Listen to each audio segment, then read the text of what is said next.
The underestimation. High Commander Zaxxer of the Vexarian Confederation stood at the viewing port of his flagship, Eternal Glory, and gazed at the holographic representation of the solar system before him. The blue-green world third from its unremarkable yellow star seemed so insignificant. His seven-fingered hand dismissed the image with a casual wave. "This species calls themselves humans, correct?" he asked, his scaled skin reflecting the ambient light of the command bridge. Strategic Advisor Nalira nodded, her eyes, all four of them, blinking in sequence. "Yes, High Commander. They've only achieved space travel within the last century. Primitive fusion drives, rudimentary defense systems. They've established small colonies on their fourth planet and their natural satellite, but nothing beyond their local system.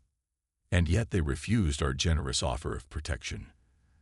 Zaxxer's voice carried the hint of amusement mixed with irritation. "Indeed. Their planetary council voted unanimously to reject Confederation membership. They claimed they wished to develop independently." Nellira's voice betrayed her confusion at such foolishness. The Vexarian Confederation had dominated the Orion Arm for nearly 2,000 cycles. 17 species had already fallen under their protection, their resources harvested, their populations relocated to labor camps or converted into auxiliary military forces.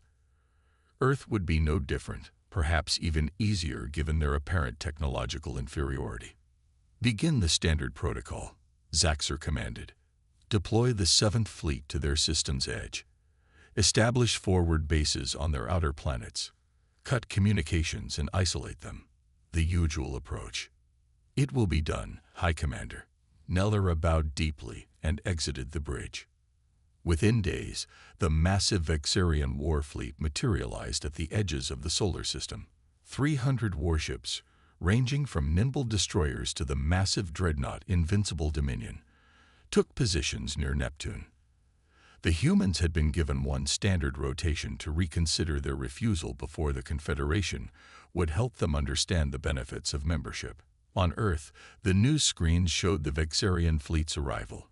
Yet strangely, there was no panic in the streets of the planet's cities, no mass evacuations, no emergency broadcasts. This puzzled Captain Threx of the destroyer's swift vengeance as he monitored Earth's broadcasts. He had expected terror, perhaps even immediate surrender.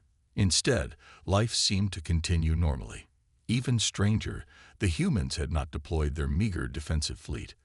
Only a handful of small vessels orbited their homeworld, antiquated stations, and what appeared to be civilian transports. They must not understand the gravity of their situation, Threx muttered to his first officer. The Vexarian advance was methodical. They established forward bases on Neptune's moon Triton, then moved inward to claim Uranus. At each step, they expected resistance. Each time, they found none. When the fleet reached Saturn, Admiral Kreska, commander of the 7th Fleet, began to feel uneasy. The ease of their advance seemed wrong somehow. In his 600 cycles of military service, he had never encountered a species so apparently unconcerned about imminent conquest. "Send probes to their Mars outposts," he ordered. "I want detailed scans of their defenses before we move closer." The probes reported minimal defensive installations on the Red Planet. Just a few thousand colonists, simple dome habitats, and rudimentary weapon systems. The Vexarian assault force captured Mars in less than 6 hours, meeting only token resistance. "This is almost disappointing," Admiral Kreska commented as he received the report of Mars' fall. "I expected more from a species that dared to refuse us." But when the Vexarians began interrogating human prisoners, they received only cryptic responses. "You've made a terrible mistake. You haven't seen anything yet. The real fleet isn't even here." Most disturbing was the lack of fear in the captive's eyes. The humans almost seemed amused. As the Vexarian fleet approached the asteroid belt, strange anomalies began to appear. Scout ships reported sensor ghosts, readings that appeared and disappeared too quickly to track. 3 reconnaissance vessels vanished without distress calls. Technical malfunctions. The fleet's chief engineer insisted. This system has unusual radiation patterns. But Admiral Kreska was not convinced. Something felt wrong, a sensation in his gut that experienced military commanders learn never to ignore. Then came the message, simple, direct, and broadcast on all Vexarian frequencies.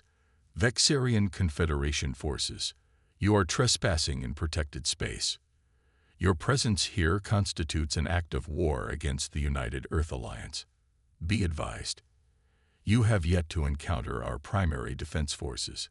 Withdraw immediately. Admiral Kreska laughed when he heard it, but the laughter died in his throat as reports flooded in.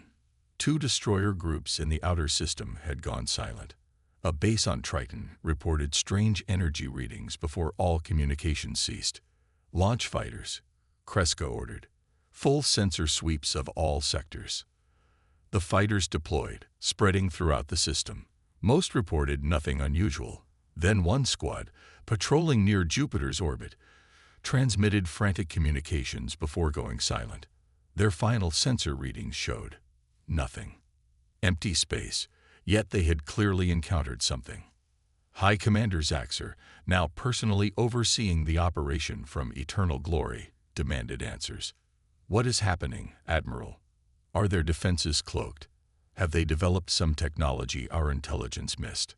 Before Kreska could answer, Tactical Officer Vinix interrupted. Sir, energy spike detected near Earth's moon. The view screen showed it, a ripple in space, like heat distortion above desert sands. Then another and another. Space itself seemed to be tearing open. Impossible, whispered the science officer. Those readings suggest dimensional displacement. No species has mastered that technology. Yet the evidence was before them. Where empty space had existed moments before, massive structures now emerged. Ships, if they could be called that.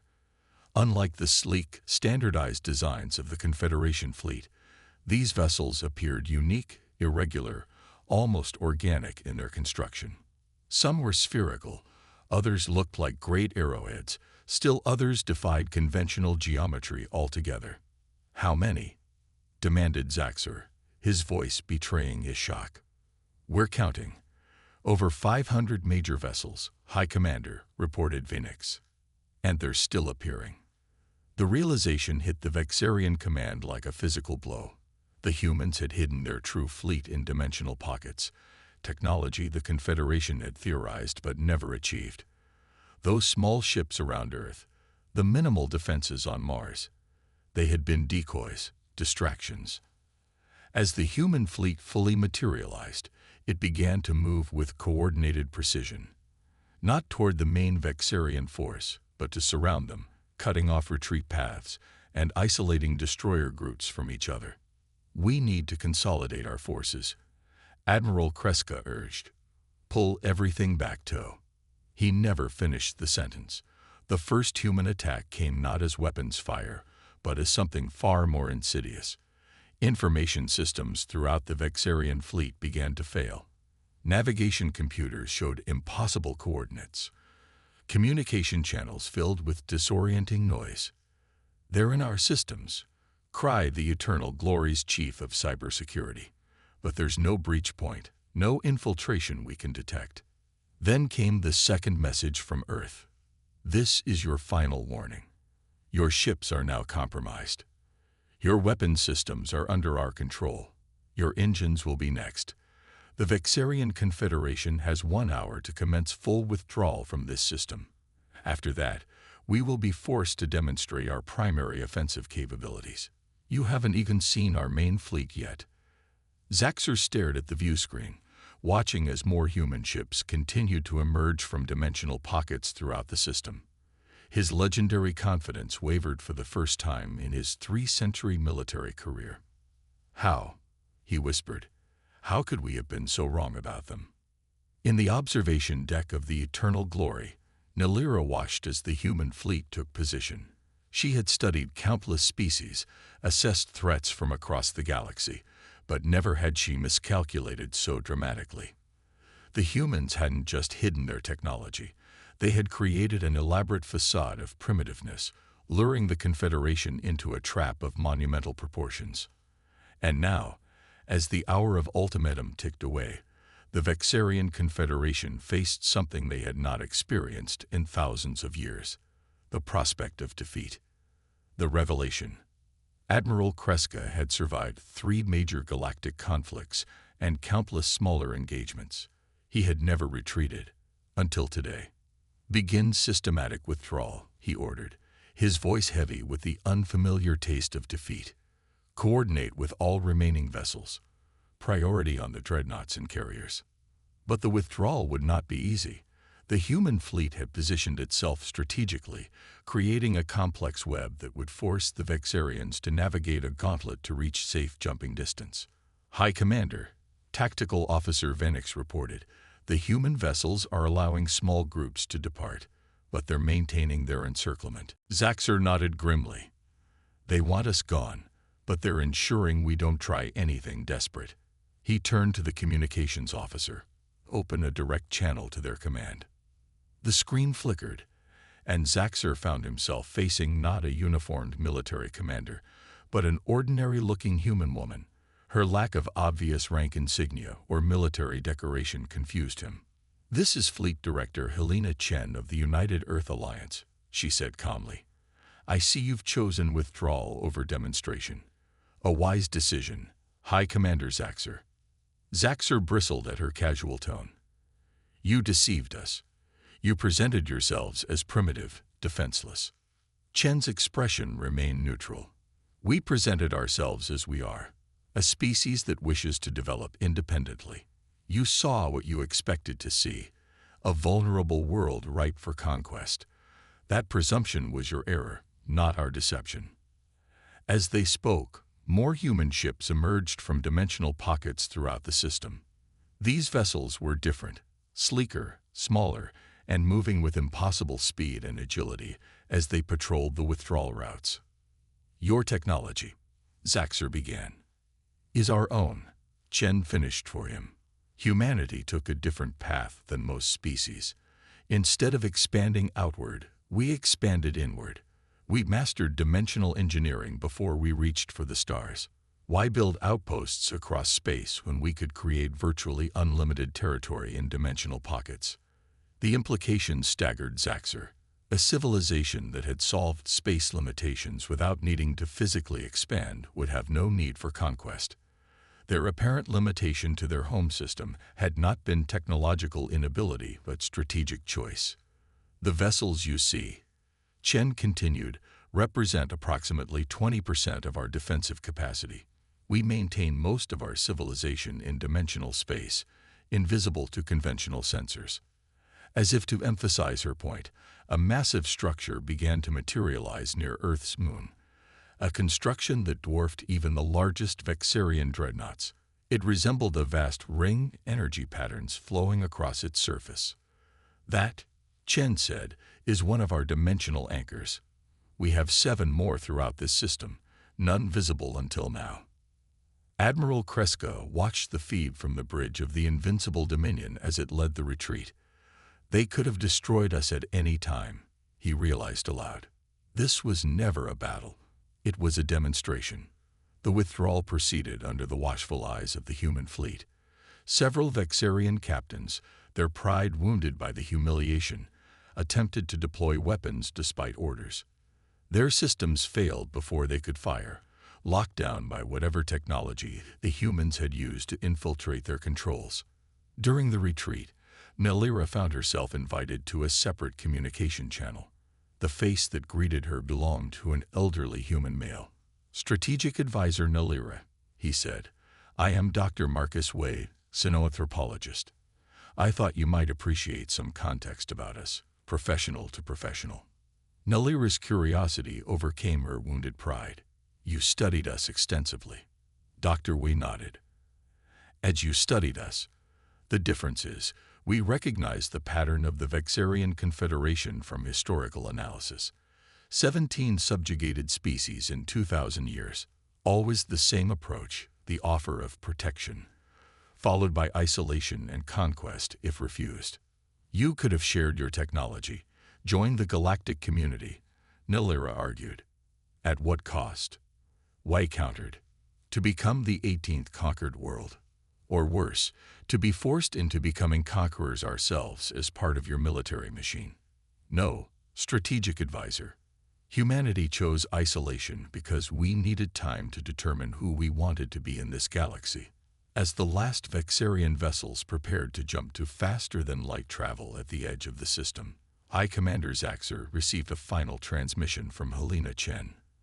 The Vexarian Confederation is hereby notified that the Sol system and all its surrounding spatial sectors within 50 light-years are sovereign territory of the United Earth Alliance. Any future military incursion will be met with immediate and decisive force. However, we remain open to diplomatic and trade relations on equal terms. Zaxxer stared at the screen long after Chen's image faded. He had been in command of the Confederation's military forces for over a century. In that time, he had never encountered a species that had so thoroughly outmaneuvered them, not just militarily, but strategically and technologically. "Your orders, High Commander," asked his second-in-command. Zaxxer turned away from the view screen. "Return to Confederation space. Prepare full briefings for the Council of Hierarchs." He paused. "And draft a diplomatic response to the humans. It seems we will need to learn a new approach." Back on Earth, in the Dimensional Command Center hidden beneath the Pacific Ocean, Helena Chen watched the Vexarian fleet retreat beyond Pluto's orbit. "They'll be back," said Admiral Marcus Takeda, her military advisor. "Next time with better intelligence, more ships." "Yes," Chen agreed, "but not as conquerors. They'll return as petitioners, seeking what every empire truly fears, technology they don't possess." Dr. Wei joined them, his holographic presence shimmering slightly. "The dimensional drives were the key. They couldn't comprehend how we could hide so much in plain sight." Chen nodded. "Humanity has always been good at hiding in plain sight. Our history taught us that lesson. Sometimes the appearance of weakness is the greatest strength." As the last Vexarian ship disappeared from their sensors, Chen addressed the gathered command staff. "The galaxy now knows we exist. Truly exist. Our isolation is over. The question is, what kind of galactic citizens do we wish to be?" The answer would shape not just human destiny, but the future of the galaxy itself. A species that had mastered dimensional engineering before significant space travel would rewrite the assumptions of galactic civilization. Not through conquest, like the Vexarians, but through innovation. 2 weeks later, diplomatic envoys from 12 previously neutral species arrived at the edge of the Sol system, requesting permission to enter and establish relations. 3 months after that, the first cracks appeared in the Vexarian Confederation as subject worlds began demanding greater autonomy, inspired by humanity's stand. And on the Vexarian homeworld, the Council of Hierarchs assembled to hear High Commander Zaxxer's full report. His conclusion was simple but profound. "We have encountered a species unlike any in our experience, one that does not measure strength by territory controlled or fleets deployed, but by their ability to transcend such limitations entirely. The humans have not just challenged our military supremacy, they have challenged our understanding of what civilization can be." In the vast meeting chamber, an uncomfortable silence fell as the hierarchs contemplated a future where the Vexarian Confederation was no longer the unchallenged power in the galaxy. A future shaped by a species that had remained hidden in plain sight until they chose to reveal their true nature. A future where humanity's thunder had been silent until it wasn't.